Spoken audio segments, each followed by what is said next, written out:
So I already explained a little bit about who's the one coming up with the product strategy, but maybe I can share a little bit about how it looks like in practice for me at my company at Faith.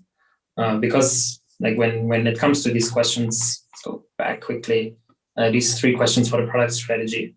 Where do these answers actually come from? How do you go about finding those answers if you're responsible for it, or even how does your manager or how does the CEO come up with answering those questions, right?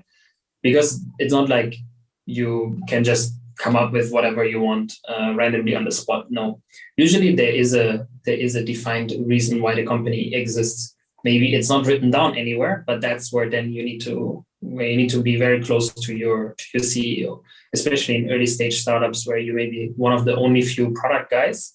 You will still have easy access to the CEO or your head of product, whoever is there from the beginning, who really lives and breathes the product, the vision of the company, and what is the problem that they're trying to solve.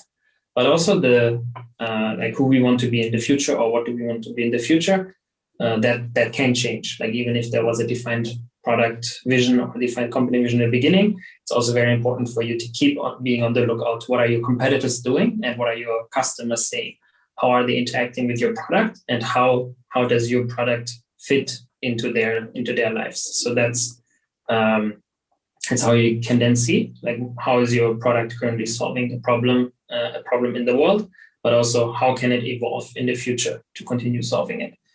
And then for coming up with the goals, there are many different frameworks, and I think in one of the upcoming parts of this series we can definitely also talk. I can tell you a little bit more about how to come up with good metrics, and depending on which space you play in, like what is your business model, then there are some good case practices of what kind of metric you would use.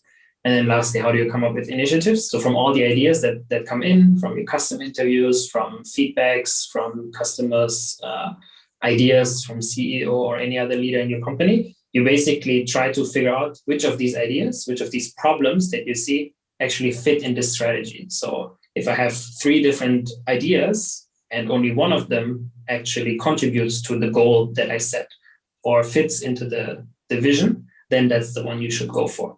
But usually you have more than 3 ideas. Usually you have 10 or even 20 or 100 ideas. So you need to go through all of them and try to figure out which one of these fits into my strategy, into the vision and into the goals, and which one will have the biggest impact, which then comes into the topic of prioritization and building roadmaps, which is also something we can probably dive deeper into one of the following videos.